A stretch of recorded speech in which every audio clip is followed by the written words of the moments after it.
C-Doc again. There we go. Hey, Tuesday night. What's happening? Hope everybody is doing well. Welcome to another episode of It's C-Doc again. I am, of course, C-Doc. And sorry, I was a little rushed. But I am here and we're ready to go. Gonna do this like Brutus. Yada, yada, yada. However, you know that I got the team with me. First up, she got her start in classic rap radio. The lady from the heyday of K-Day, JenniferOJenny. Hi. Hi. How are ya? I'm all right. How are you? Good. I don't know about you, but it was a long week. Feels like I haven't done the show in a while. Right. I halfway through the week last week was like, why is this going so slow? Which is weird because usually, you know. Yeah, but it happens every so often where I'm like, what? Yeah. It's only Wednesday? What's happening? Yep. I don't know. Very strange. Yeah. Probably Mercury in retrograde or some crap like something that. like that. Which always bodes well for this show and technical difficulties, but knock on wood, man. Right? Yeah. Also joining us tonight, the man whose Instagram page everybody needs to follow. Don't be a sucker. The Culture Clip King, Ultramax 7. Don't be a sucker. Matter of fact, we got to take it back. Don't be a sucker duck. You got to take it back to like wow, mid 80s. Don't be a sucker duck. Don't be a sucker duck. Wow. Yeah, man. What's good, Jennifer? Same shit, different flies. Okay. What's good, C-Doc? Oh man, it's like I said, it just feels like I know we did the show last week and we did it. Yeah, we did it a day early last week, but man, it feels like we haven't done this in a while. It's weird. That's probably why it was because look, Don Key knows don't be a sucker duck. Right. There you go. How are you doing, bro? I'm wonderful. I'm sure you got the news. All hip hop got the news. What news is this? That Quest. Tribe Called Quest, yes. Yep. I lost my that they are being inducted into the Rock and Roll Hall of Fame. Yep. And we should before we continue, we should bring on our final co-host to see if he wants to weigh in on it as well. Yes. He is the president of Rap Station, the man behind Hip Hop Gods. My son calls him Flatbread, but you can call him Flatline. Hey, Flat Lizzle, Hizzle. Talk about someone who hasn't been here in a while. That would be me. I'm hoping you're feeling better. I am. I'm like good. 9%. Excellent. Yeah. Fantastic. So, yeah. Yes. Good to see you guys. I feel like it's been a long time. It's definitely good to be seen. Yeah. Yep. So, yep. Here we are. So yes, Tribe Called Quest, Rock and Roll Hall of Fame. That's great. It's great. Yep. Gotta love that. Long overdue. Yeah. I would say so. Yeah. I mean, drug truck. I mean, I don't know. I mean, what took him so long? Yeah. You know, the thing is, I think Chuck has said it. Mm-hmm. They need people on the boards that are hip hop people. Yep. And that's what's needed. The man with the I don't know who this is, but that's hysterical. Or that be the man with the non. Yeah. I don't know either, but that is amazing. The man with the non. Yo, that's your new tag. The man with the non. That's hysterical. Oh man. Nice. There you go. Yep. Shout out to Brian Brain. Yep. But yes, the funniest thing all night. Yes, that is very true. Chuck is correct. I mean, Chuck will tell you himself that he,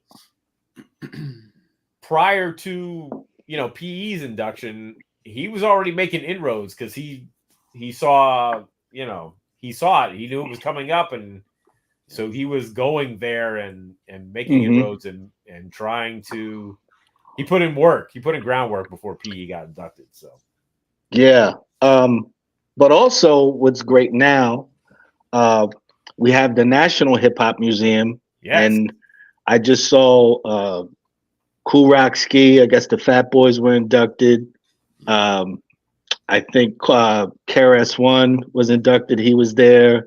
Crazy Legs, Curtis Blow, Jennifer's babysitter, and then and then we have the Universal Hip Hop Museum that will be opening up, I think, in 2025 or later this year or something. So we have our own thing, as the great Heavy D would have said. I was just gonna say diddly dee. Diddly dee. And we also can't forget at the National Hip Hop Museum also inducted were Spit Slam's very own the B-Boys.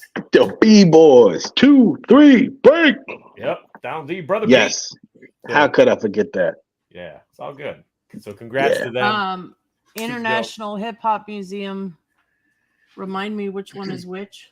The national one is in Washington, D.C., and then international is Universal is in the Bronx. He's in the Universal. Bronx. Okay. Where Stetsasonic filmed. Yeah, at the now pop-up. Y'all giving up love. Yes, the pop-up museum. Right. Mm-hmm. Yeah, which was actually it was a really impressive little setup. I got to be there for the groundbreaking of the building and got to go through and yada yada. It was cool. So doing some dope things. So Mara. Yeah. Mrs. Snyder. Mrs. Snyder. Hey, hand.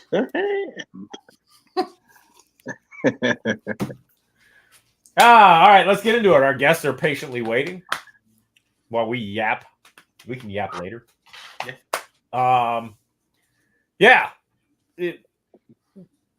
These guys, I don't know anything about these guys, and I'm curious. I want to know more about where they came from, because the information is scarce. So, of course, Ultramag hipped us to it. Yeah. And what's up, Nick? And to their music, and okay, that's all I got to say. I'm very curious. I want to know the story. So, please welcome to the show the two members of Dip Diver. There we go. No. Thank you. Yes. Now yes, sir. Hello, gentlemen. Hello. How are you guys? Peace. We are wonderful, man. It's a pleasure to be here, and just ready to talk to you and let you know a little bit about Dip Diver. Yes, I want to know. I'm curious. I want to know the story. But first, I got to ask the most important question of the night, and I'm sorry if if it's a little too personal. But Diallo, what the hell video game is that behind you? That is all of them. That's the 1980s Power Machine. So we've got Donkey Kong, Donkey Kong Jr., Donkey Kong 3, Galaga, Miss Pac-Man. Galaga. That's fantastic. Yeah, it's everything from the 80s. Oh, that's fantastic. All right. Okay, now that we got that out of the way, we can get into the rest of the interview. Where do you guys hail from? First we wanted to tell you all, thank you so much for having us on, and we appreciate everything you do for the culture and for just pushing music forward. So we really appreciate that. A lot of respect. Thank you. So we are from Chicago. It's been called Chi-Town. There's some people call it Go Ill for Chicago, Illinois. But Chicago is good. That works for me. Windy City, but yeah, we just go by Chicago. Gotcha. Did you guys when did the group come together? When did you guys meet up and decide to form like Voltron to create Dip Diver? So yeah, that's layered. That's a very layered question. We were friends well before we were Dip Diver. I mean, we've known each other since high school, and when you listen to Dip Diver, one thing you'll notice is we're very similar in what we talk about, but there are distinct or slight differences in what we're talking about. But Dip Diver pretty much formed because he and we used to actually go back and forth talking about I'm better than you. He'd be like, no, I'm better than you. We would call people on three-way and we would each kick a verse and we would pin the person down and say, who's better? Sometimes it was him, sometimes it was me. And our friend Will Flip used to say all the time, you guys need to be a group. And I'll pass it to Naonin to show how we actually became a recording group. Yeah. So like you said, we would write, all the time, and we would trade verses. And this is when we had an obsession with ultramagnetic MCs, Cool Keith Said G, and just the complexity, this is like back in college. And in terms of the group, this was at a time when PD Crack was doing a lot of fresh new rhymes, but he was using old beats. Right. So I called Askia and I was like, yo, I wanna rap to Lord Finesse and Andre the Giant, keep it flowing. That's one of my favorite albums, right? And that album in and of itself is so ill because it's not anything new now, but at the time you had Diamond D, Primo on it, Showbiz, you had a collection of juggernaut producers, Yeah. And so he was like, I said, come on, let's do something with it. And he wasn't really feeling it. And so I wrote in the style of PD Crack, I rewrote AG's verse on that. A song called Keep the Low In instead of Keep It Flowing for Polo. And he came in and we were in the studio and he did Lord Finesse's verse. Part where he says, he says on that something the God is covered in low. Yeah. And so that bug bit him. And after we put that song out, he came up and he was like, yo, let's do an album, but let's not do it in that vein. Let's do our own thing, our own lane, our own style. Yeah. And that's really the birth of Dip Diver. Gotcha. Yes. Because definitely at the time, I was loving what PD Crack was doing, but I was like, okay, that's his lane. And rather than rhyming over, beats that we loved, I was just like, it'd be even better if we just created our own landscape and rhymed over it ourselves and just see what we can do. And we just kind of, neither one of us as really MCs, we were writers. And, he's been in magazines published. I've been in the same. We both done work in books. I wrote a foreword just in recent times. And we just kind of came together and said, let's, it's sort of like with Redman. And this is just one of those jewels, Ultramag, sort of like when on Redman's first CD, when it was just like, if you could make an album, how would you make it work? Yeah. And then we were kind of just like, yeah, let's make our album. So then on that first CD, there's a song that we have called Self-Contained Underwater Breathing Apparatus, where we rhyme over Redman just saying doom dam dam da doom dam ding. We just rhymed over that. There it is. That's the first record. That's and now, first. 6 records in, we love it, man. We just love it. It's not for everybody.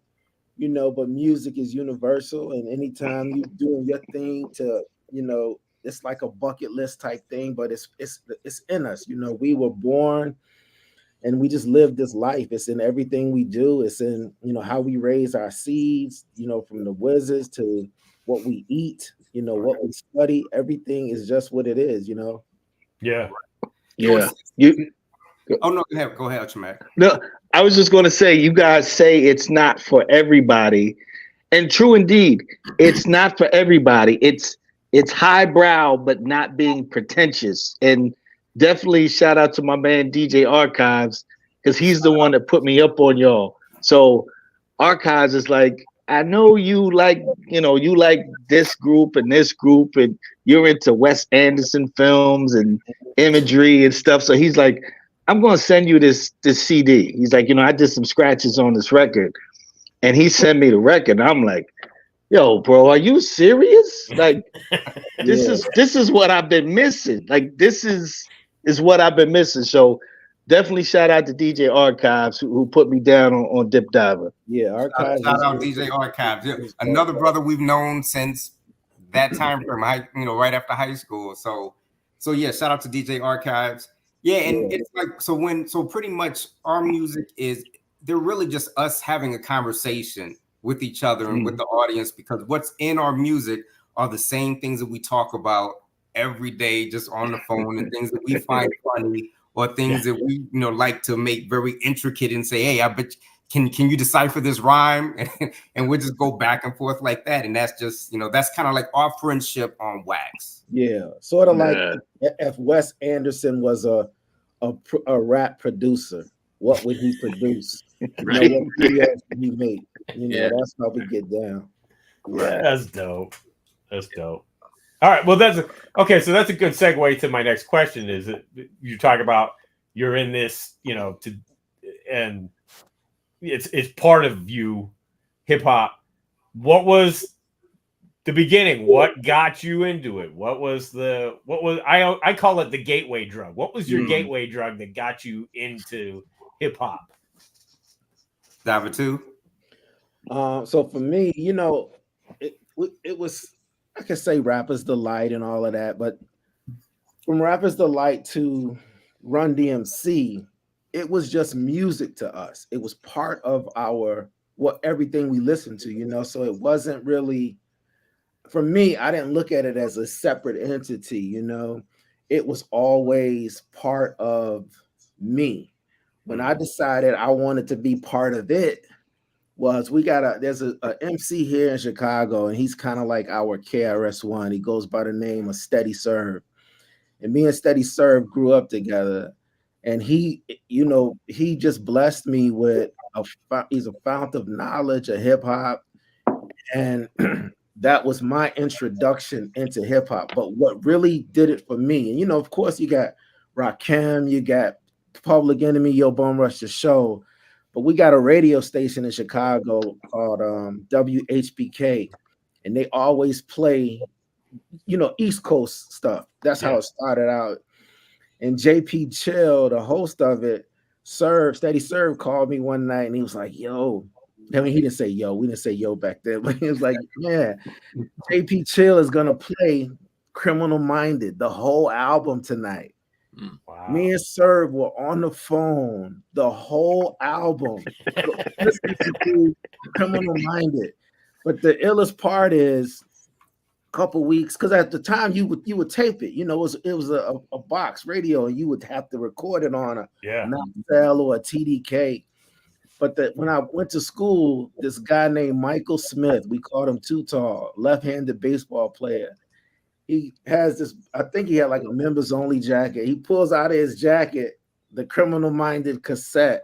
I'm like, oh no, I want to be part of this. And that was my love. Wow. Yeah. Right. And with that Criminal Minded, it had The Bride Is Over on it rather than The Bridge Is Over. Real original. There was Hope Beats. It was a whole lot of times on there. Instead of Dope Beats, it was Hope Beats.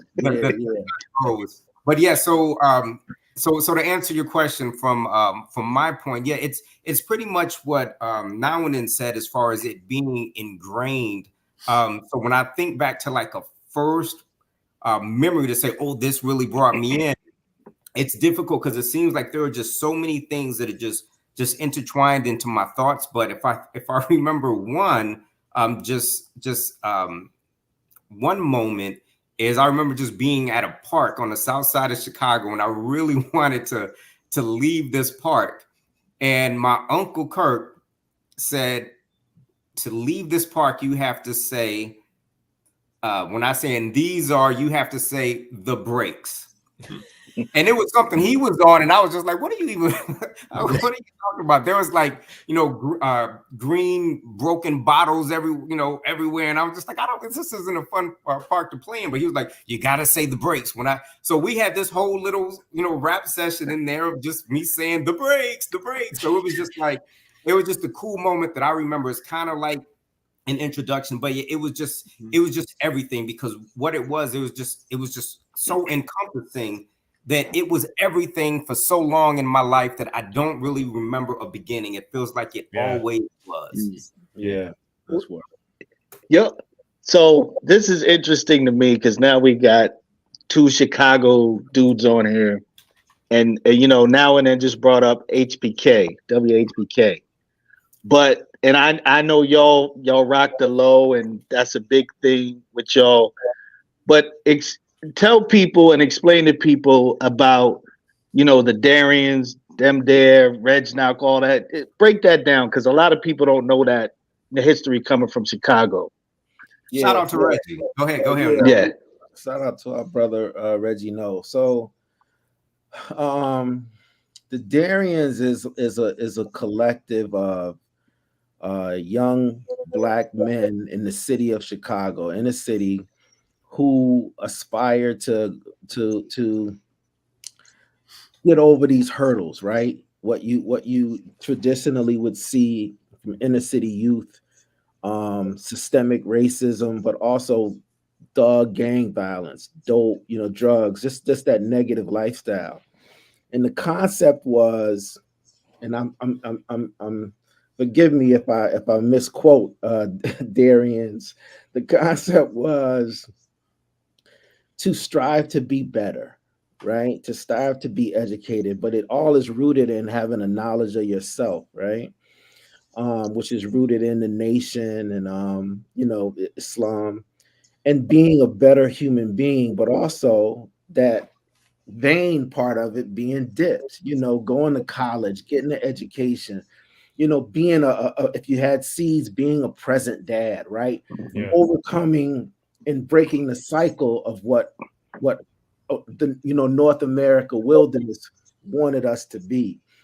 And so Reggie No, Twilight Tone, shout out to Twilight Tone, Clado, Darius, Alfred, these guys started them there, and it was, we were always bugged out. We were always dressed weird. But at the time, Chicago was starter cap, baseball starter jacket, champion sweatshirt, uniform, and we didn't rock that stuff. And so they would, the story goes is that people would laugh and they would say, look at them there. But in that vernacular, right? That Southern twang vernacular, which is phonetically dim there. Right. And that's how dim there came around. And Reggie No, is definitely a good. I consider him to be my brother. But he really was kind of like a catalyst for a lot of people, because he was in, he's an art director, advertising, and he just really brought a lot of people together, and Terrence as well, Will Flip. These guys are just, that's what they did. That was the Dim Dare Collective. Right. And then just to piggyback on what you were saying, and also when you think of the Sprite commercials, Obey Your Thirst, that Reggie No was the brains behind that. So it was, I was, and at the time when, that was, they were bubbling with Dim Dare, I remember coming back from college, and, there were just these flyers, and you would pick up the flyer, and it would be like a guy walking with Tim's on, and, lots and polo, rugbies with a backpack on. And that was, the rugby. And it was like, the Dim Dare, the time, and, the place, and it was just like a cool vibe that was, Chicago was a lot of house parties, and and then a lot of other little events we were like, it's not safe over there. So you know, they were like them there. It was something different, but you know, you didn't realize how many people were kind of on the same thing, because everybody thought Chicago was one thing, but it was like, no, we're a lot. You know, there are a lot of different peoples and a lot of different people and a lot of things that we're into, and it was, you know, they provided just a nice spark for hip hop in the city, and they're definitely appreciated. Yeah, and you know, Chicago is deep in house music, and you know, we love house music. We would go to the parties, and you know, we would dress in all of these things. But then at the time when rap was making its bubble, you know, you have like, you know, Organized Confusion, you have G-Rap, all of these rap, you know, it's really moving, right? You got Brand Nubian, Puba, and it shifted, and it became this kind of segregated thing from my perspective, where you had to pick one. You couldn't love house music and you couldn't love hip hop at the same time, you know. And Chicago, in my opinion, was motivating more toward West Coast rap, you know, the NWAs, you know, Too Shorts, and you know, big up to them too, but it just is not where our lane was. We were coming from, you know, De La Soul, X Clan, you know, different style, you know, JVC Force, EPMD, you know what I mean? So that's how that came about. Wow. Okay. Well, what was the? Because you guys had like, I want to try. Who was the first? Who was the first artist that kind of like blew up out of Chicago? Probably Twista. Twista? Yeah, and then Common. Yeah, Common, right. I knew, yeah, they were about the same time, but I think I remember hearing about Twista first. Yeah. Twista came out when he was Tongue Twister. Right. Twista, he probably beat Common by about a year and a half, 2 years. But Tongue Twister, with, you know, the fast style and the way he was rhyming at that point, you know, he didn't get he got a lot of heat. Like a lot of people, a lot of us in Chicago knew he could really rhyme, but you know, from his style that he had, he got a lot of heat from the industry. Like I think Gangstar dissed him, Tretch dissed him, and it was when Twista came back with his diss, and he was, you know, dissing Tretch, where people said, "Oh, wait a minute, he can really rhyme," but that was on a small scale. Right. And then when he turned it and, you know, went to the pimp, you know, angle with Do or Die, it was just like, oh, he's talking pimp stuff, but he's got lyrics. You know, he was saying some things where it was just like, you know, he's clever. It was Common who soon thereafter, though, when Common came out, there you go. It was when Common came out where people started saying like, oh, Chicago is, they got a little, you know, they got some hip hop, you know, there. So it was, you know, we were there, you know, in the background, but Common really brought it forward for the, you know, for the hip hop, and then Twista came back around and solidified his spot. Shout out to both of them. Yeah, and Common had, you know, Common album had Twilight Tone on it. Right. No ID did the production on it. Yep. Tone had a group called The Late Show, but there's a whole subculture of rap, you know, the place called Subterranean.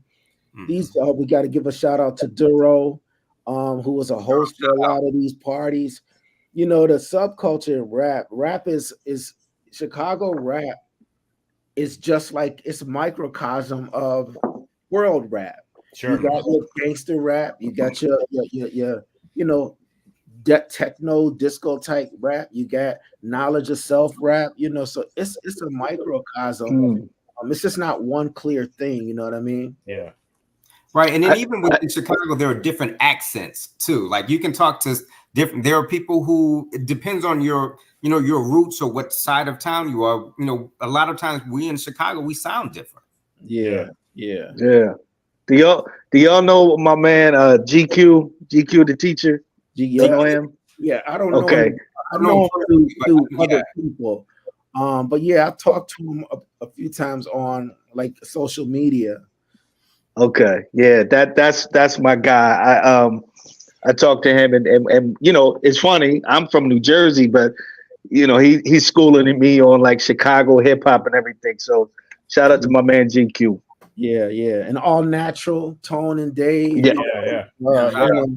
So and Steady Serve and his whole clique. So yeah, it's dope. Yeah. Interesting. Yeah, I gotta learn more about Chicago stuff. I mean, I just know the surface stuff. It's a region that I don't know enough about. So gotta do my research, man. My research. Yeah. Yep. There was a song, and Marvin, I'm sorry. Now, when I'm gonna let you break on this a little more so than me, but Steady Serve, the time, is a classic Chicago song. I gotta write that down. Andy C. They said not Paul. You're not thinking Paul C, are you? No, I'm thinking Vandy C. I know what Vandy C is. Andy C. Yeah. He produced that, and he sampled I think Into the Dragon, Bruce Lee. So just Google it. Steady Serve. He spells it 94. Maybe 94. Yeah, around that time. STEDYSERV. The time. Yeah. All right. We will. Yeah, definitely got it. Oh yeah. Okay. Wiley Style says, "Is that the Steady Serve joint with the Bruce Lee sample?" Yeah. Wiley, we know Wiley too. Wiley's actually from New York, but Wiley lived here for a long time. Wiley's dope too. So you guys decide to form a group and make the first record. Where did Dip Diver come from? Where did the concept of the group come from? Since you guys were battling each other for so long. So, the funny thing is, so when we, out of the whole Dim Dare thing, there was a subgroup called Dyslexic that I was part of, but then out of that it became this whole thing about being dipped, shirts and ties, but still being fresh, right? And so there was a group a team that me and my brother so-and-so restarted called Ivy League. And out of that Ivy League came another subgroup called a swim team. And so we would always say swim, this whole concept of intellectual properties, you know what I mean? And so when we did that album, we were gonna call the album, I forgot what we were gonna call it, but the swim team thing, there was this group out in LA called the Swim Team, and they're pretty dope. Pretty thorough, yeah. And with our arrogance and egos, we were like, nah, we're not coming out with that. We gotta do our own thing. And our skid was like, I got the perfect name.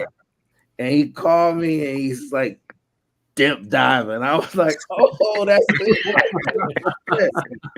And that's how it came about. Yeah, wow. So it was, that just comes from the whole dive, so socialized, that when you were freestyling to keep your rhyme going. So it was kind of rooted in that. But our first CD, though we were under a swim team, we called that CD Dip Diver. So it was just like a natural progression to say, we are Dip Diver. Gotcha. Yeah. Okay. Dope. So how was the process when you guys first started working on the first album? How was the process of working together finally? So like it was two dudes in a blind cave with sunglasses on and can't speak. I mean, you hear that album, it's so raw. Right. It's very raw. Whereas it was a great time because I actually was flying. I would fly into Chicago, and then we would go to the Fifth King. Shout out to the Fifth King. We would go to his studio that he had just made, and we threw. And they say your first album is you're throwing everything in your life up to that point, and that's pretty much what we did. Anything that we thought was funny, anything. I mean, it was anything we thought was funny. We just said it. We did it. We didn't write. We still to this day do not write together or I don't let him know my process as I'm writing. It's only the finished verse. It's only the finished verse. Yeah. And the interesting thing about that is, even though that is the process, he doesn't hear my rhyme, I don't hear his rhyme. In a lot of songs, we use the same words. Like there's a song where we say we're extras. We talk about being gluten-free. There are songs where it's like we're writing together, but we do not do that because it's still a competition to have the best verse.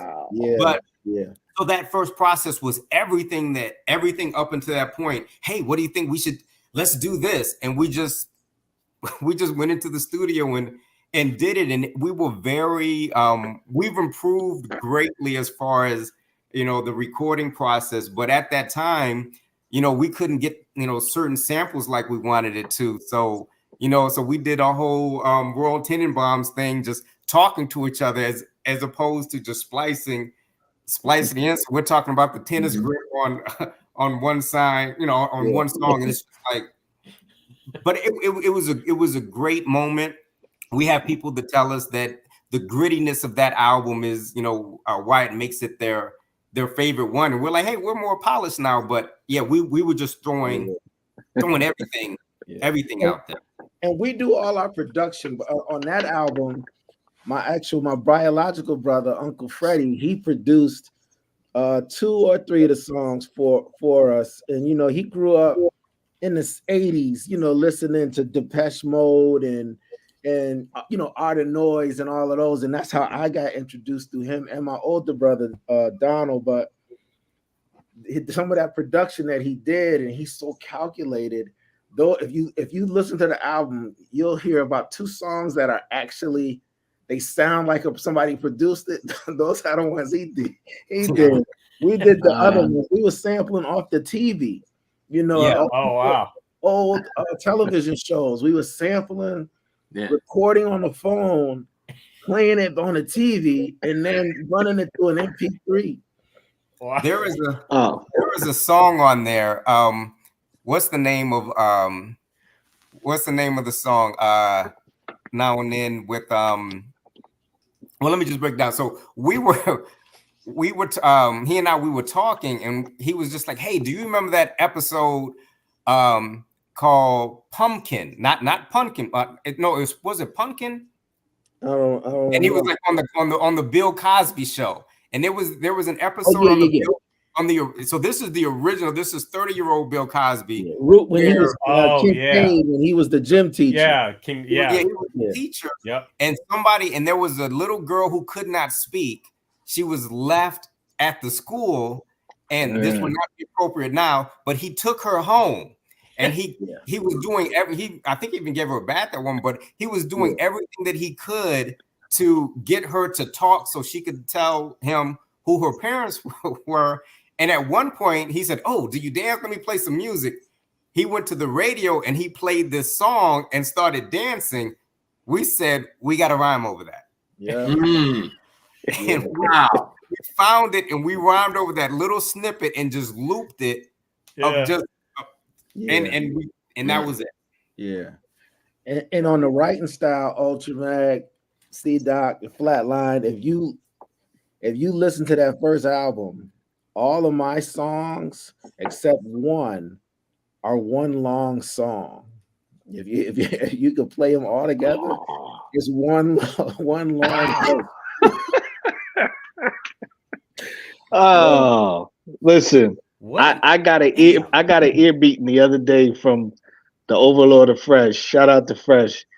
He talked about that first album for I swear, I'm not just because you're on here, a good 20 minutes. He was going on and on about this album. So shout out to my man Fresh, and he loves that album. That's weird, man.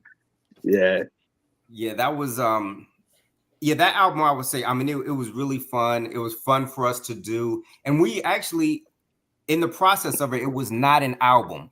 It was just one song.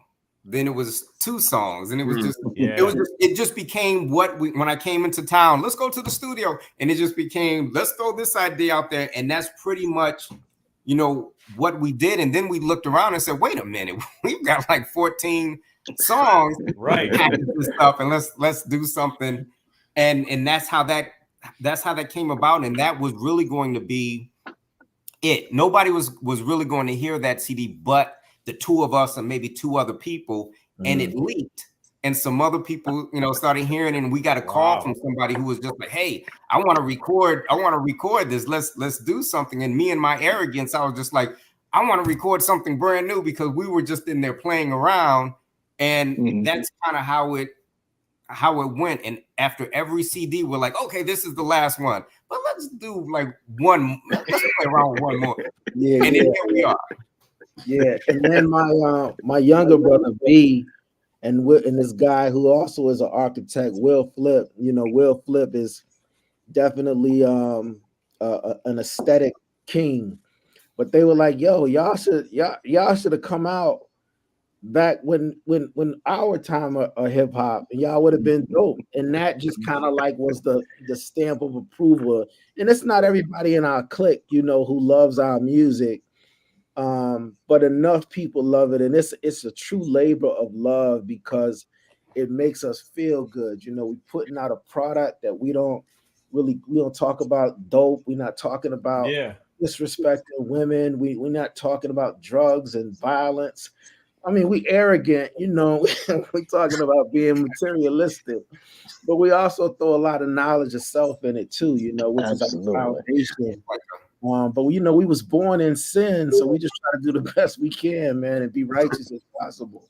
Yeah, right. And then interestingly, also about that CD is, like I said, we were just joking around. So at the end of the CD, in the outro, we have a sample from "Man in the Moon" with Andy Kaufman, and they're saying, this kind of saying, this isn't funny, and what are you doing? This is ridiculous. And he was just like, only people like this are just you and you. And I'm like, yeah, and we think it's hilarious. And that's pretty much where it was. It was just kind of a whole lot of different things, but it was just us and our friendship, just having a conversation basically. Yeah. And what year was that? What year was that album? I'm sorry. That's 2011, I believe. Okay. 2013, I think. We started recording in 2011. Okay. Yeah.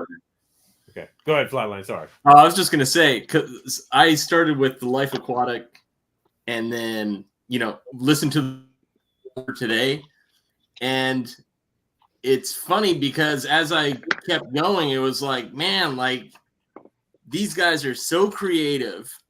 The samples make sense, like little interludes, and it's almost like listening to a movie. Like I was just blown away. I was like, this is so super, super props to you is basically what I want to say. If I say anything on the show, that's it. You guys are fantastic. Thanks, man. Appreciate it. And that's coming from our Matthew Broderick. Yeah. That's our Matthew Broderick. Yeah. Yes, sir.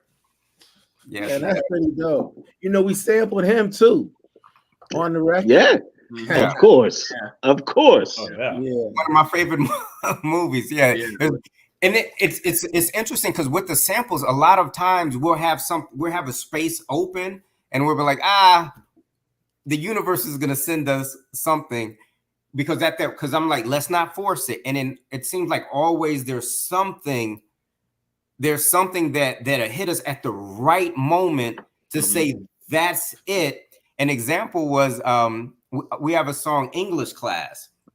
And I made a note about that. That joint is dope. Thank you. So in English Class, it was funny. So we had that and we were like, we don't know how to. Yes, sir. Yeah. We don't know kind of what to put in here. And then just random, I've never watched the show before. I was watching Freaks and Geeks, and they had a little conversation about an English class, and I was just like, that's it. Let's throw that in there. Yeah. And then right before we pressed it up, I was watching Good Times, and this was when the mother went out, Florida, she went out, and she was happy, and she was floating around the house, and Michael came in, who was always an A student. He was like, I got a C on my English class. And she was like, that's all right, you're getting A next time. And I was like, And also, and one other one is we had a song. I don't know why I can't remember the song titles this moment, but we had a song on. I think it was Aquanauts and flood. What's the song with the floods? Berlin. Noah the flood. Right. Floods in Berlin. Floods in Berlin.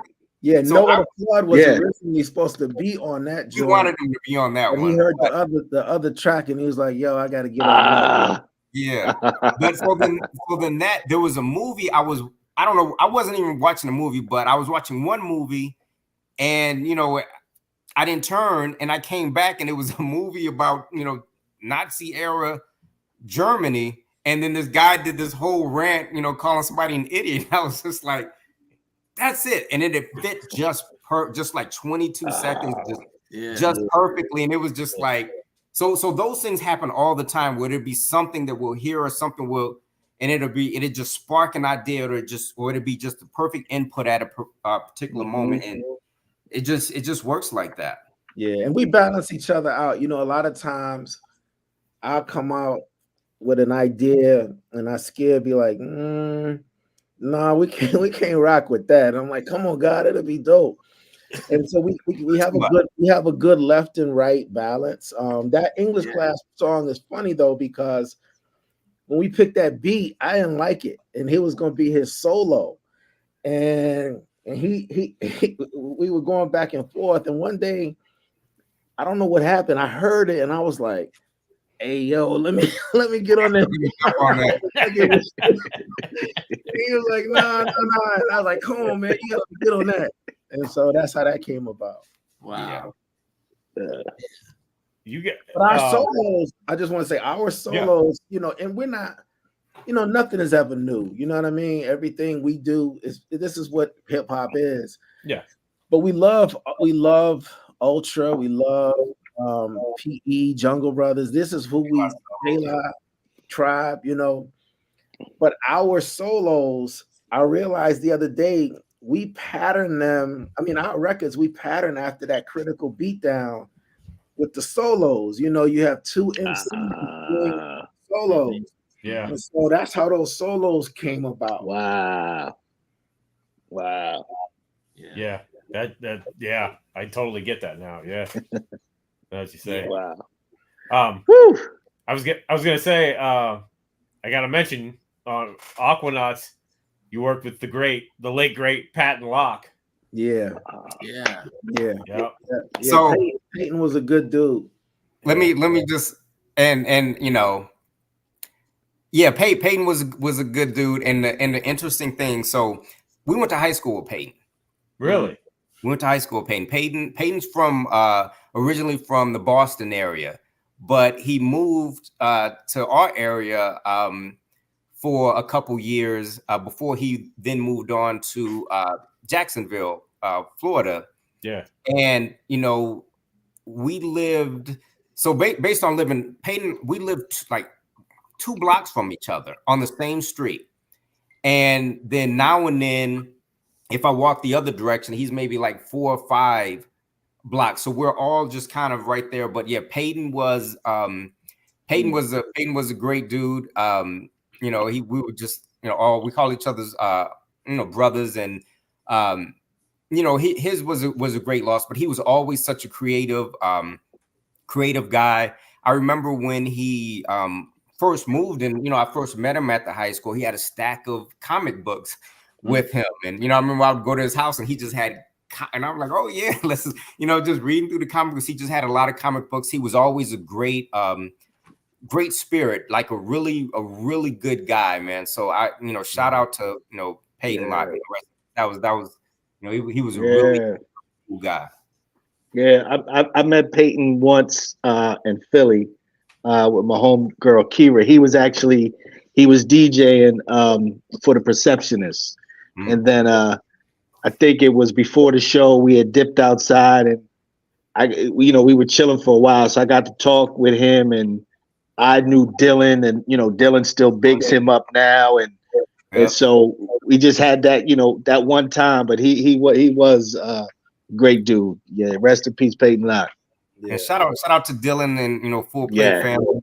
That's a really, really cool guy. I ran into him actually at a Cool Keith show in Atlanta, and I said, "Oh, that's Dylan." And I went up, introduced myself. He called Peyton, and hey, look who's here. So it was a good time. But just to, I know Peyton would appreciate this. Just to tell a story about Peyton, when he came to high school, he was, like I said, he was just a really good guy, just a really, really cool nature, friendly guy. And Chicagoland area doesn't really work like that, it's all about jokes. It's just break you down with jokes. And he was such a quick study that people would joke on him at first, but maybe in about 4 to 5 months, Peyton became a beast just in destroying. So if you came up to him and said, Peyton, he would respond, and his retorts would just be so incredible that people would want to fight him immediately on spot, where we'd have to be like, nah, cool out.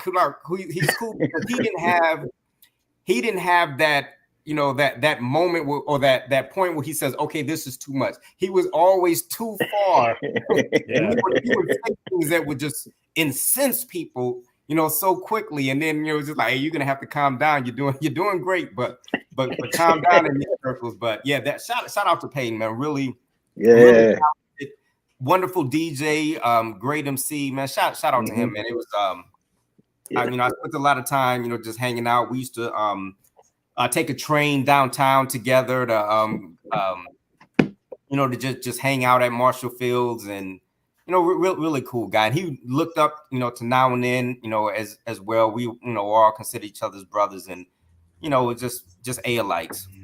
Yeah, that's dope. Okay, so you said, the first album came out, and then you're like, somebody approached you and you said, "No, I want to do another one." Yes. Yeah, this dude. So we got another friend who also has passed away, named Yana Moore. So Yana Moore, Malin, our boy Taj, who was definitely instrumental to the music. Yes. And Yana Moore hooked us up with this dude named Mark, who had a record label called, I think it was Black Pegasus or something like that. Black Pegasus. Go ahead. I know Mark. Yeah, okay. So Mark reached out to us, and he was like, "Yo, this stuff is insane." And he even was catching some of our samples. We sampled the old television show Emergency. Remember that show Emergency? We sampled. Wow. Yeah, doesn't that first album is dope.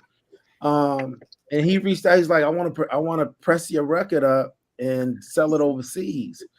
We were like, word. And so that's how all that came about. And then it just sparked something in us where we just were like, well, we could do this.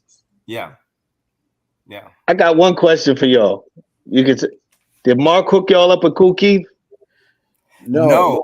Okay. All right. We can talk about that later. I just wanted to know that. Go ahead. Okay.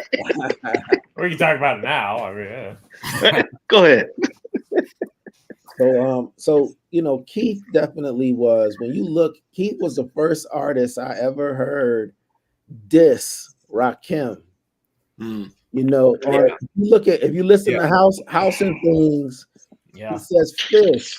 It ain't my favorite dish. Like, that's insane. Then if you look at the video for Traveling at the Speed of Thought, he disses Slick Rick, LL, and Mo D. Like blatantly listen though. Like, he didn't give a fuck. They're stepping on them. Yeah. Yep. They're stepping on them. And so Keith was just like insane, man. And years ago, I forgot the dude's name. We went to, Keith was at the Essence Fest, and they had these cigarette cool visors. The cigarette cool. Mm-hmm. Yeah. They had these visors that they were just giving out, and I forgot the dude's name, man. It was the dude we went to that thing with that night, who was never mind. But the visor says cool on it. Right. Keith is right there rocking, and we get him to sign the visors. And then later on, when we did the album, we were like, let's try to get some features on it. And everything, Askia did the rest. Yeah, and that was, and I want to give a shout out to Keith's manager Eric. Shout out. I think his Instagram is Wetroit. He has a clothing line. Everything really cool guy. Always reached back when I reached out to him. So shout out to him and Wetroit. And yeah, I just kind of reached out and they were like, yeah, let's do it. And it just happened just quickly. There's not even really a long story. We just did it. And I ran into Keith again. Like I said, when I met Dylan, I ran into Keith and we talked. And we were like, oh, we got to get him to do. We got to get you to do a video. And we were going to try to do that, but we couldn't work out the time. But I'll have now and then give an example of what kind of ultra fans we are in Cool Keith. Now and then, you there? Yeah. Halloween. So yeah, my daughter at 4 years old dressed up as Keith for Halloween with the Black Elvis. Oh, that's great. I'm gonna try to bring the flick up. But yeah, we love Keith, and everything you think he is, that's him, man. That's him. It was just incredible. It was like it was definitely a beautiful thing to rock with him on the mic. Yeah. Oh, can I tell my Cool Keith story? Yeah. So obviously my name was Ultramag 7. If I had to redo it, I wouldn't have chosen that. But Ultramagnetic is my favorite group. Cool Keith is my favorite rapper. So I used to rhyme with a female named Princess Superstar. And she did a couple songs with Cool Keith. So we met up with Keith in LA, did a video with him and everything, broke bread with him. Now this is my guy. So we did a show in LA at the El Rey, and then Keith comes out. But Princess Superstar always used to put water at the front of the stage, but she like corded mics. I didn't like corded mics, I like cordless mics. Yeah. So she knocked over the water, and meanwhile I'm the guy that's running around stage. Wow. So in front of my idol, Cool Keith. So I just had to put that in there. I had to put that in there. I'm sure I had against you. Since we're talking about Keith stories, the funniest I'd read actually in a I don't know if it was a magazine or a blog or whatever about Keith, and this is something I mentioned to him when I met him, and it was just like there was a story about Cool Keith where he used to go up to women in LA and said, "Hey, do you want to take some photos? I'm a nude photographer." And she was like, I don't take photos naked. He said, "No, me, I'm gonna be nude." Oh man! And I just thought that was just like that. That's just the mind that is just because you have to envision that, and it's just like hats out to Cool Keith. Keith is the best. Keith is the best. Yeah, he's the illest, man. Yeah, he's the best. Jennifer to click off again. Why did I come back? Click. Hi. Listen, Jennifer knows Keith. I heard Cool Keith conversations, and I had to come in. And we were gonna do a video for that song where Keith was an Uber driver in a U-Haul truck. And he's coming picking us up, but we couldn't book the time with him. You can still do it. You can still do it, and it would still be fresh. Like I would highly encourage that. Yep. Tell him flatbread. Don't let that idea die. Yeah, it's too good. Yeah, it's too. Yeah. Yep. It's too good. Oh yeah. I'm looking for that. Look. That's the same. Oh yeah, that's great. Hysterical. I love that. That's the best. Oh God. Oh, that's the best. Yeah. That's the best. That's fantastic. Wow. That that it at Schoolie D's thing. C-Doc. Yeah. When Ultra was eating his words. Yeah. And Cool Keith was there, and it was hotter than spit out there. And Keith, Mrs. Cool Keith, as Chuck always refers to her. Yeah. Sharon, she said, I want to stay, but Keith, he says, well, see, I lost my coat and I think I left it at the hotel. I'm like, your coat? It's like 80 something degrees out here, 90 something degrees out here. Nobody cares about a coat. Yeah, I think I left my coat. I got to go find my coat. I didn't want to stay. Yep. Yeah, that's like, when you want to leave. Yeah. Yeah. Mm-hmm.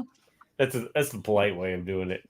And he really thought he was saying something to me, but I'm like, who cares about your coat? Yeah, Keith is a dynamo. It's just a beast. Yeah. Mm-hmm. Right. Yeah. Yeah. So that was the Aqualung album, right? That was that was the Aqualung album. Yes. Aqualung album. Right. Yeah. Okay. There you go. There it is. Okay. And then you followed that up with Aquanauts. Aquanauts. Yes. Yes. Yeah. Flatline, I'll send these to you. I will send these to you guys. My life now. I need the physical copies. Yeah. I will send them to you. Yeah. And our the graphic designer that we work with, Dr. Wolf, he does all of our stuff. And we actually met him through the tailor. So the tailor is a real dude. We met Dr. Wolf through the tailor, and he does all of our albums. Yeah. Wow. It's dope because there's such a specific aesthetic about it all. Yeah. From album. And the interesting thing there with the Aquanauts album is, so when we did the video, we actually found, so the Aquanauts was a 1960s television show. Right. It was not long lasting, but it had a board game. And we found that board game. Yeah. Wow. If you watch the video, we're playing that game in the video. Playing the board game in the video. Oh my God. God. Great. Yeah. I love it. Crazy. There's so many layers to these guys. I'm telling you, it should be a crime. It should be a crime. Yeah, we can get into it. Let's get into it. It should be a crime. And Noah the Flood came out. Noah, we respect him so much. He definitely is a real cool dude. He came out to Chicago, shot the video with us. We went up to HBK. Right. My man Race, he hooked that up. Race is another MC from Chicago who's real dope. Race Bannon. Yeah, from what's the name of the cartoon? In Space Ghost. Johnny Quest. Johnny Quest. Yeah. He came out of that whole Tone collective. I forgot the other kid they used to rap with, but yeah, Noah the Flood was good, man. Yeah, he came out. We went all around. We went all around the city. We actually did in that video.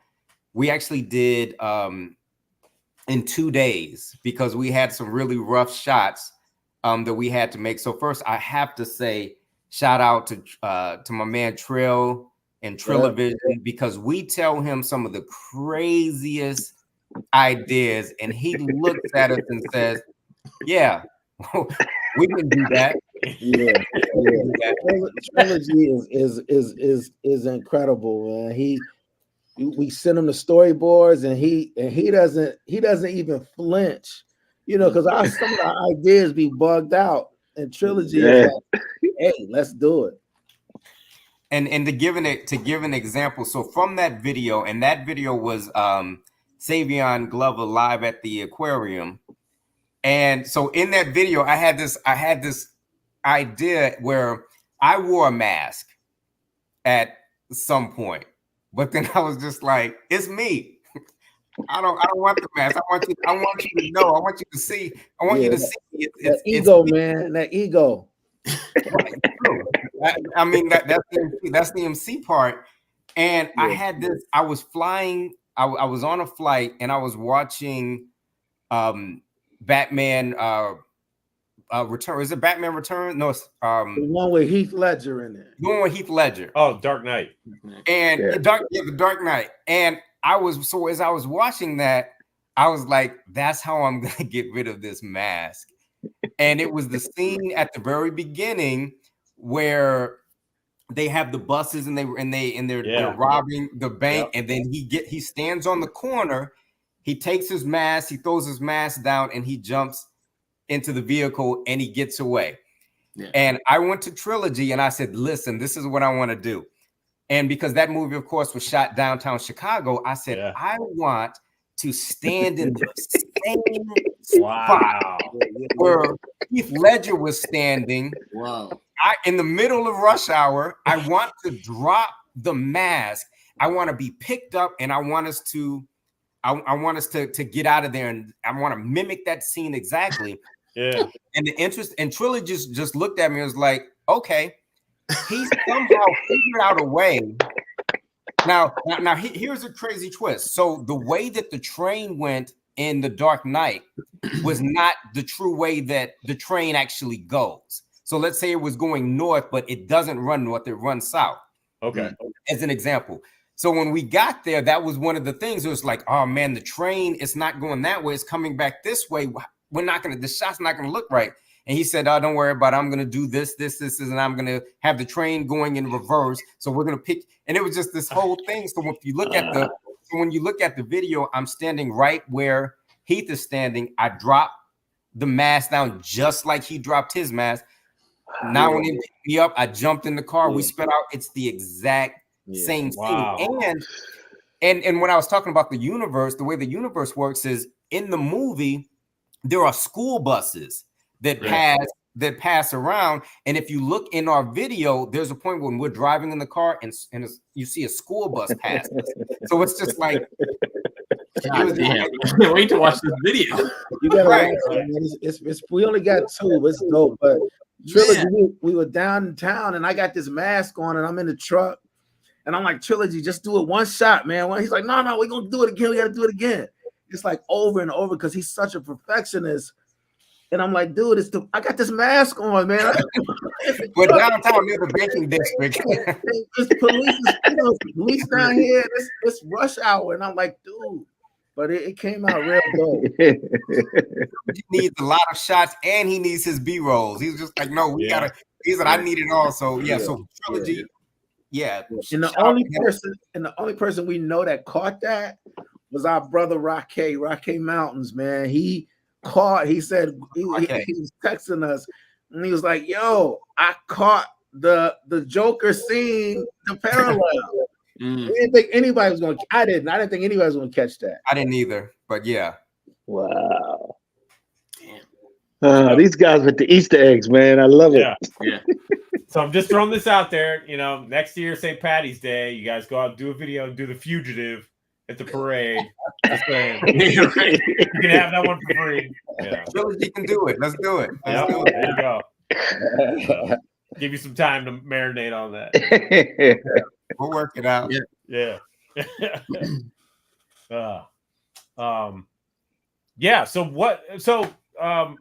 Oh wait, we got one more album to talk about. Damn it! What was the most recent? Yes, there we go. Dali. Yeah, Galadali. Yes, and that's the most recent record. Yeah. Okay. Galadali, and let me just jump back a few just to point one thing out. Sure. We recorded Life Aquatic in 7 hours. The whole thing?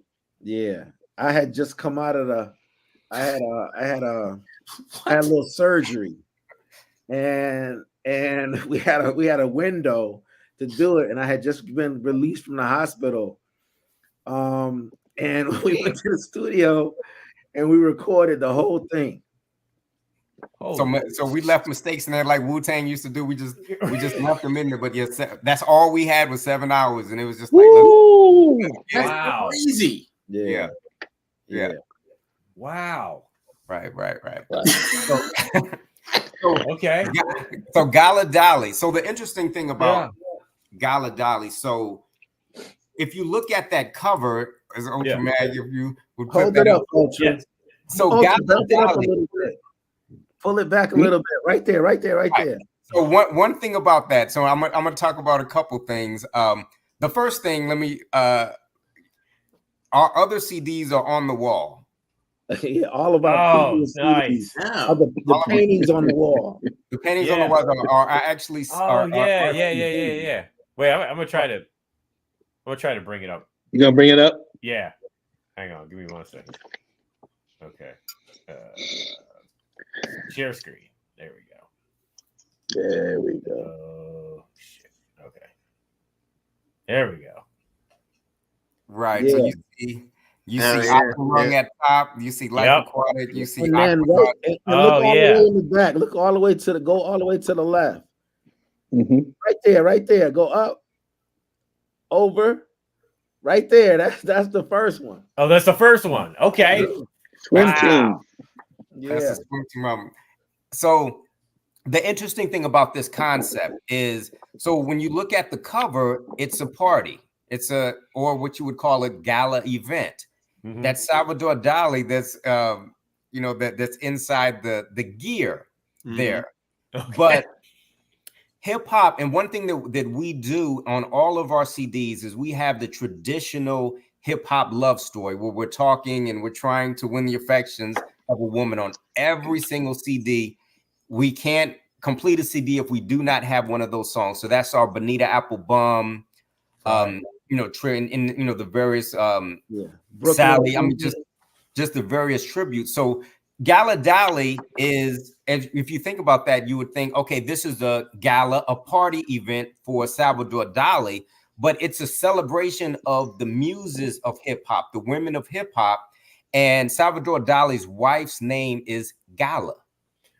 And that's her with the black hat that's right, right in front of his right knee. So this is really just like a little play to have. It's Gala Dali, but we're celebrating how we just put our hip hop love story for the music. Wow. And she drove him crazy. She did. She did. Yeah. That's a dope. Right. Can I ask y'all? There's so many layers to this stuff, and it's great to hear you guys say it, because you might not get it, or things that you decipher and you get. And this is a dumb question. It's very dumb, but it's intentional, correct? I mean, it's okay. But do you sit there for hours, or does it come to you quick? Like, it comes. It's sort of like when it could be where you're doing something or you're thinking of a rhyme, and you switch one word out for another word, and you're like, wait a minute, that's a double entendre. And then you think about it a little more, it's like, actually, that's a triple entendre. So there are 3 different meanings here. And the whole purpose of Dip Diver is, there's just like with the diver, you have a team that works on the surface, but then you also have those that have to go under to do the work. So our music there's a surface meaning that some people will catch, but there's always deeper meanings in everything that we say that you have to dig. It's kind of going back to where we said we like De La, De La. And it's like, I think about Paz when he would say, I've got, pardon the language, but I've got the semen in the head, like, so you won't get fat. And then you're thinking, why don't you just say you have on I think my mother's my mother's watching tonight. So, but you know what I mean? So it's taking it a deeper direction. Like, I could have said this, but my mind made me, say this. So yeah, it's intentional. There are rhymes that Naonin I still do not know. I'm still deciphering some, and there are rhymes of mine he doesn't know what I mean. But then when we talk about it, we're like, oh, this is what this is, and this is, and it's just a good moment. Just and it also goes to the whole aesthetics of hip hop, right? When you look at the history of Black, young inner city Black and Latino youth, right, Black and brown youth, never having anything but wanting to wear, you know, Izod, Latigra, you know, Gucci, all of these things, right? Because in a world that is in the North American wilderness that is materialistic, you represent yourself when you come in the door, right? And so when you back in the deeper meaning of the low, right? Polo is white American clothing. It's made for people who are in the Hamptons and Salem, right? It's not made for black and brown youth. So when you put that on, it's us saying, yo, I'm gonna rock what's not made for me, and I'm gonna rock it ill, and I'm gonna still be me. So there's more to this picture, because you know we can go in any circle. We go in the inner city hood. We could also go in an Ivy League classroom. You know, right. In both of those areas, we can code switch. So it's just that whole, not to sound cliche, but there's more. You don't judge a book by its cover, and there's more than meets the eye. You know what I mean? Yeah. Oh, listen, I was driving around Philadelphia today, and I was just driving. I was like, you know, I threw in Dip Diver CD, and it was one thing that caught me. And I've heard it a million times. But Diallo, you said we don't point fingers. That's a rule of thumb. Like just stuff like that is just like, I'm like, okay, these dudes, y'all both of y'all be killing it with the rhymes, man. Like something so simple, but the complexity of it. That's what I love about y'all's rhymes. Thanks, man. Thanks. Right, and I appreciate that. And the thing about that, that's kind of a layer too, because that's me directly saying, yeah, we don't point fingers. That's a rule of thumb. And that's also a shout out to one of my favorite movies, Boondock Saints. Because there's a moment in there where he breaks down. He tells you what a rule of thumb is, or one of the characters tells you what a rule of thumb is. And unfortunately, that's where back in the domestic violence, you know, if you had something that was, you know, thinner than like your thumb, you could hit your wife with it, which was crazy. But that's what, you know, that was the rule of thumb. So they broke that down in Boondock Saints. So it was just kind of like a, just one of those things just to bring up. See? Yep. I love it. Man. Right. Yeah, the replay value is like tremendous. Like I don't know. You guys are true lyricists, and I'm just blown away. You know, I'm just like a day one fan right now, but man, I'll be listening to your stuff for forever because there's so much to catch that you're not going to catch the first time or the 30th time, which is like that's the mark of like true artists. So for real, like thank you for this art. Oh no, thank you. Yeah, we appreciate it. Yeah, that's word. This happened today, maybe 4 or 5 hours ago.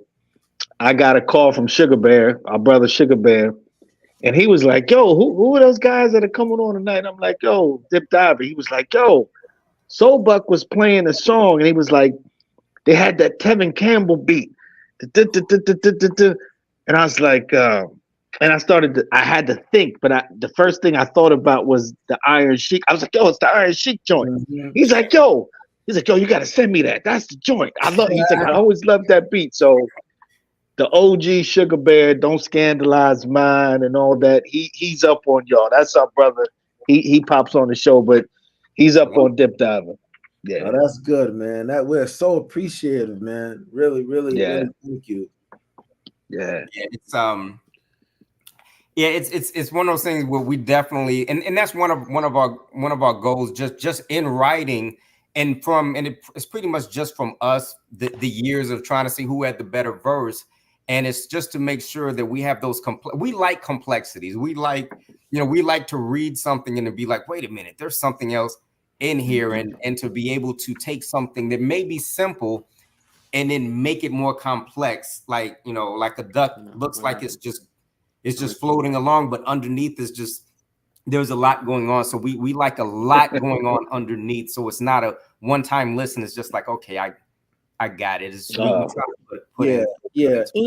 that's the era we from, you know what I mean, where lyricism meant something, and you just listening to see, what MC is dissing, he dissed Cool Keith in this, or he dissed, Chris. And it's just the beauty of it. It's this gentle play and banter where it's like this tennis match, you know what I mean? Yeah.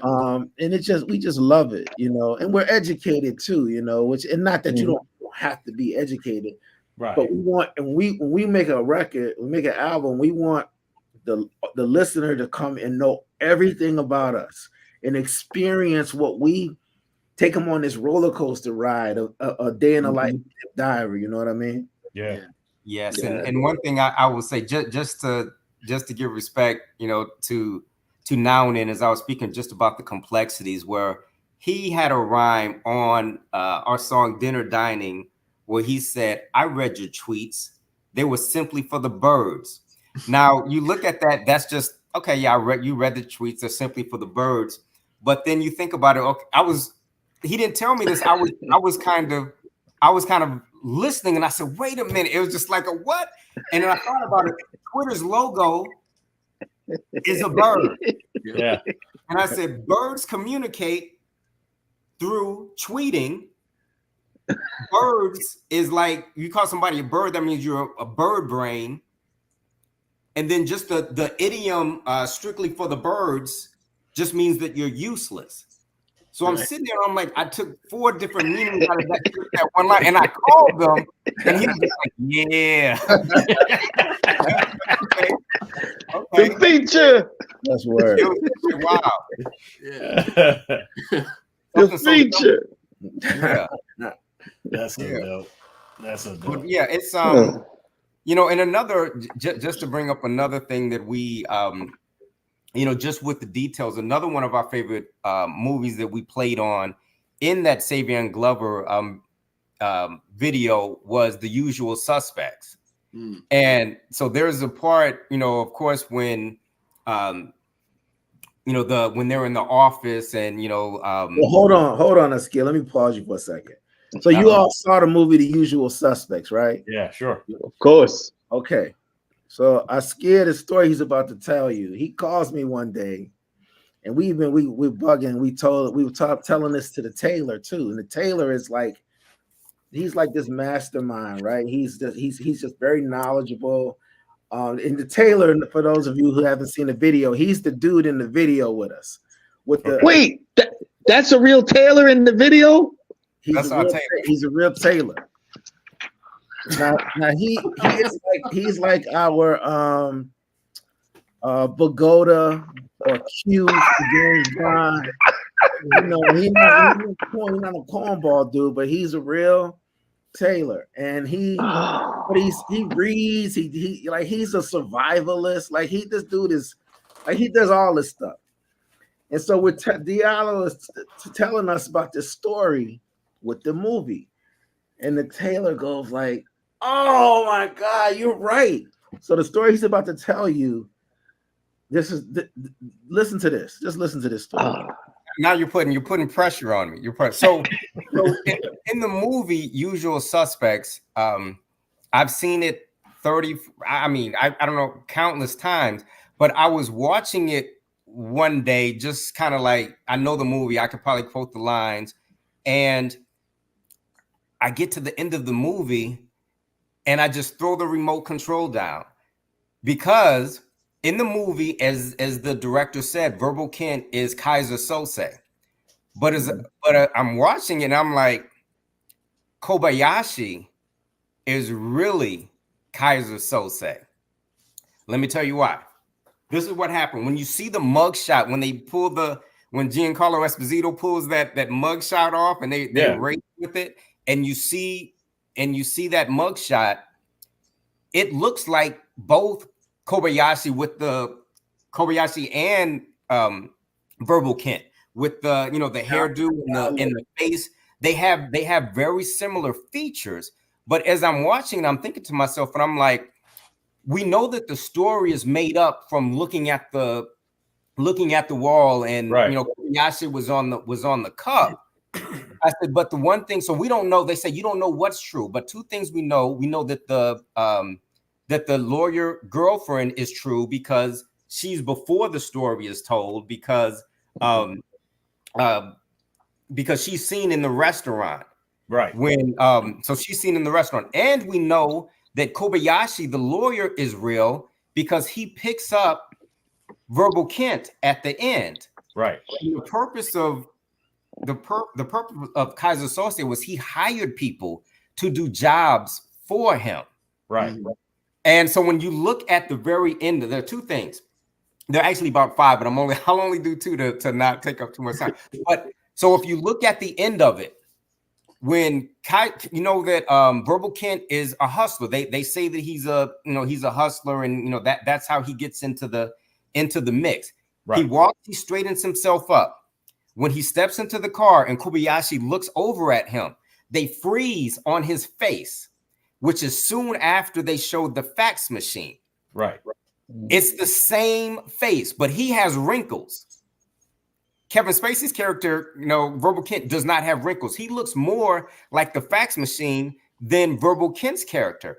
But what brought it to me that really made me think about it is they tell a story in that movie where, to show the will of men, Kaiser Soze, when his family was kidnapped, he killed his family members to show them what true will was. That event happened 26 years prior to their present day. Verbal Kent was about 35 years old. Well, Kevin Spacey doing that movie was about 35. He was not old enough to have children 26 years ago. But Kobayashi, at the time, the actor who played him, was about 50. He was old enough. When you look at it, it's just like, that's really who is. Now the timeline doesn't work. My brother Freddy always says, "What if I'm right?" Now we know the movie does not lend itself to Diallo's theory. It does not. What if he's right? It just makes you want to watch the movie in a totally different way. Yeah. He'll flip it. Wow. He'll flip it for real. Flip it for real. Yeah. So in the video, you can see there's a moment where Now and Then has a coffee cup and he's drinking it and it's turned up as a nod to the movie. Yeah. Oh wow. Yeah. Dope. These brothers are too much, man. I tell you. Yeah. Too much. And since now I'm probably, Now and Then text me if you need me to stop talking. I'm telling too much. But another movie, and this really is kind of like a testament to our friendship, where there were times when I would be in my house watching something and like live TV, and I would just throw my hands up like, oh my God, that's so crazy. My phone would ring. I knew it was him. And I would just answer because he's watching the same thing I'm watching. Two times it happened. One time was on Seinfeld when Jerry stole the marble, the marble ride from the lady, and he was running down the street. Right. I was laughing and my phone rang, and I'm like, I'm watching this. That was one time, and then I'm gonna take this next time and then show you how we weaved it into our music. And there was another time I was watching The Simpsons, and there was an episode where Lisa was she was doing an experiment to see if Bart was dumber than, I think it was a hamster. And there was a scene where she put 2 cupcakes up and he reached for the cupcakes and then he fell down like, my phone rang. And all I say is Clockwork Orange. Clockwork Orange, oh my God. And then, of course, Bart, again, one time he dressed as Alex. In Clockwork Orange. But that scene when he was going for the cupcakes was a play on the, on the that they put on him. Yeah. So there are several lines interwoven in our music where we reference Clockwork Orange, which was, an amazing movie. Like on the song Breast Milk, I say, Diallo Askia, your humble narrator, which is, this is Alex, your humble narrator. So it was and then Alex DeLarge. There are sprinkles throughout of Clockwork Orange. So it's just, and not that it's just all movies, but again, these are our conversations. These are the things that we talk about, we break down movies and music. And, you know, I won't mention what, you know, as you mentioned earlier, the Stevie Wonder, the songs in the key of life, that all makes sense at some point. Yeah. It's coming. Yeah. We just try to be our authentic selves. You know what I mean? And, you know, then you can't get caught up slipping or telling something that's not true. You know, we just try to everything we talk about is stuff we really, really live, not to sound corny or, you know, cliche or I live this life, you know what I mean? But it's just, it's a different narrative that we tell. Mm-hmm. Yeah.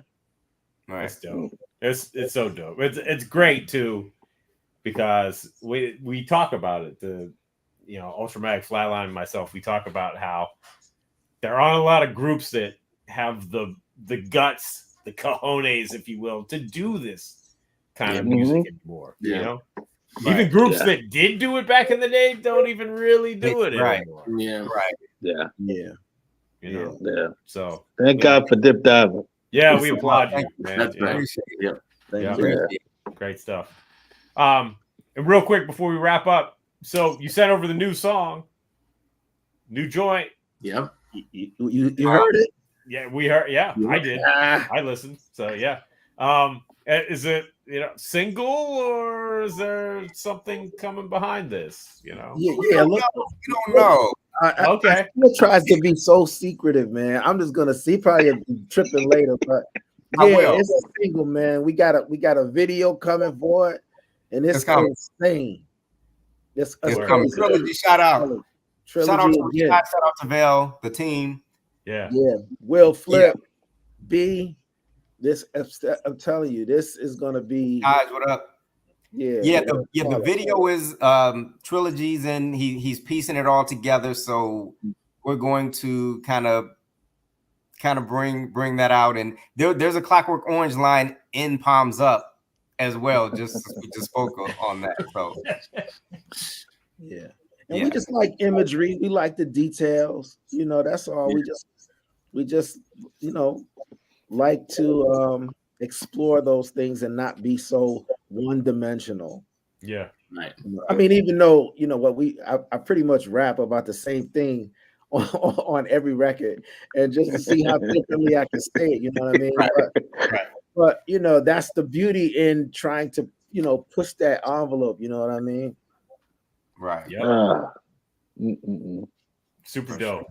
Thank you. Super dope. Appreciate it. All right. Well, we're looking forward to it. Ladies and gentlemen, Dip Diver in the house. Yep. And let me say, I should probably say this as well. And there was a question earlier that was, when did you? I think it was, when did you realize that that you're doing something? I guess, you know, when did you realize that you had something? I guess it was. Now, and then, because this is, you know, we're here on Channel Zero. One of my earliest honors, and I believe Now and Then as well, was our song Breast Milk on Rap Station. All Planet the 50 went to number 4. Our song Boyle's Law went to number 1. Word. Yeah. So that was my moment. It was just Flatline. I had some charts. Yeah. So and seeing us, our names with, you know, De La Soul, Snoop Dogg, Mobb Deep, Poor Righteous Teachers. That's where you guys should be. Thank you, man. I mean, you're right there with all of them. You hold your own with everybody. Thanks, man. So I mean, we really appreciate that. Thank you. And we thank you very much for, you know, allowing us, you know, your time. This was wonderful. We were really looking forward to it, and we're glad we were able to do that. And you know, we wish you continued success. And you know, we've got to let people know, you know, that the music is still here, you know, and you don't have to succumb to anything lesser than what you want to hear. The music is still here, and it's thriving. So thank you very much for having us. We appreciate it. Yeah. No, thank you guys. Thank you for taking the time and joining us tonight. So. And if anybody wanted to, how could they find you? Yeah, thank you, Jennifer. We can Dip Diver Music or at Dip Diver Music on Instagram is probably the best way to reach out to us. And please do. we answer all questions. We love the dialogue. We love to talk about the music. So please reach out to us. And now and then. I gotta tell. So Askia does these things on Instagram where he'll type in one of the lyrics and he'll break down the hidden meanings behind it with imagery also. And that's I really like that he does that. Oh, that's dope. Nice. Please keep doing that, because the Overlord of Fresh calls me every time you put one up, and he's telling me, yo, did you see what they put up? He talks about it for days. So I'm gonna keep get back doing that. Yeah, I definitely will be putting a bunch up coming up in the near future. So, but again, thank you, Ultra Mag.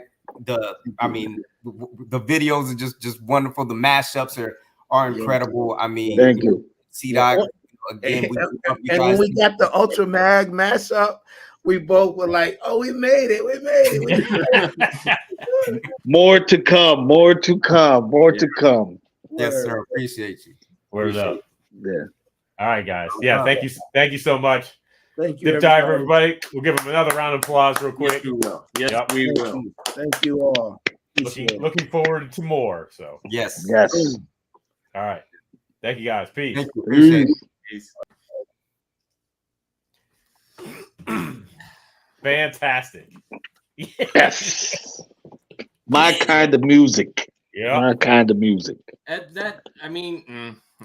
I just think that it should be everybody's kind of music. I'm so tired of people complaining about that there's nothing good out there. Yeah. Dip Diver is like, there you go. Listen. Just take the time to listen. Yep. There, that's all I have to say. But man, Dip Diver, whew, incredible. Yep. Great incredible. Stuff. And we have a giveaway. We have the first ever It's C-Doc Again giveaway. We have Dip Diver CDs. You can get the catalog. Ah, wow. There you go. You can get the catalog. Be careful. Or you could not get the catalog because he broke them all. No. You can get the catalog in pieces. Yeah. No. Yes. So we have extras. So yes. Yeah. So what are we going to do, C-Doc? Okay. I totally am ill prepared for this. But you said you had a trivia question, right? Okay, I have one. We were going to ask trivia questions. So to our great fans that are hip hop heads. Yes. One of the questions out. So here's the deal. Whoever answers the question, type it in the comments, and the first person that gets the comments. Here's another thing. You please subscribe, to the YouTube page, and also subscribe to our Instagram page, because our Instagram page is where you'll have to send, your address to, send the information, send the CD. But the question I have is, there's been a lot of hip hop groups that had two DJs. There's two DJs in the group. Name me 3 groups that had 2 DJs. Any 3 groups. 3 DJs. I mean, 2 DJs. 3 groups with 2 DJs.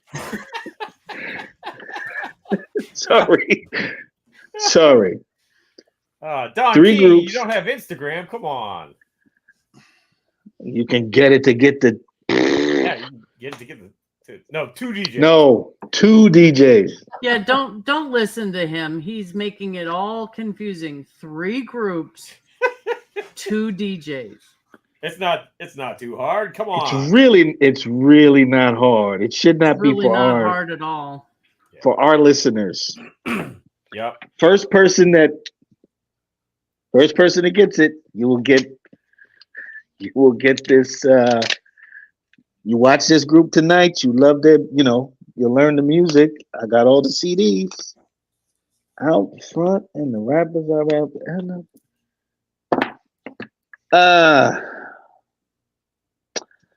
A rap. Scratch Pickles and Executioners are DJ groups. There's no MCs. It's a good try. You have one. You have one with NW. You got one with NWA. Give me 2 more. Yep. Yep. We might be here all night. Yeah, we might. Interesting that they referenced A Clockwork Orange because it was a very pivotal film for me. Mm-hmm. It was kind of the movie that made me like say, okay, I know what a director does now, and that's what I want to do. Mm-hmm. So I haven't seen it in years, but Kubrick was the master. He taught me a lot. Yeah, Stanley Kubrick was the master. Yeah. Yep. Made it very clear to me what. Oh, okay. Yeah, and Clockwork Orange was just kind of a mind-blowing experience. Nobody knows 3 rap groups with 2 DJs. Possibly the weirdest movie ever. Oh, they're a weirder, but yeah, it's a good one.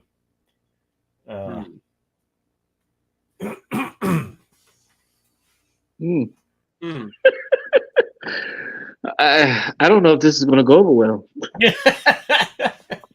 maybe we need to do a random drawing.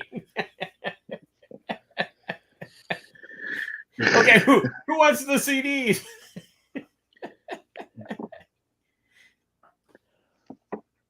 Hype Style, give me 2 more and I could send you the CDs.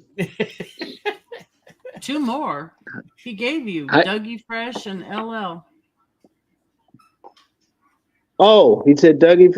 And did he have the first one? Mm-hmm. Okay. I didn't see the thing. Hype Style, give me 1 more.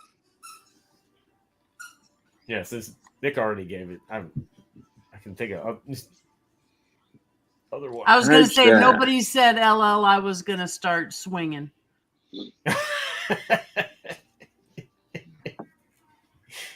I'm going to give people a hint. Give them hints. Give them hints. Since Tribe Called Quest, from the projects, the PJs, them 2 DJs. Right. Self-mission.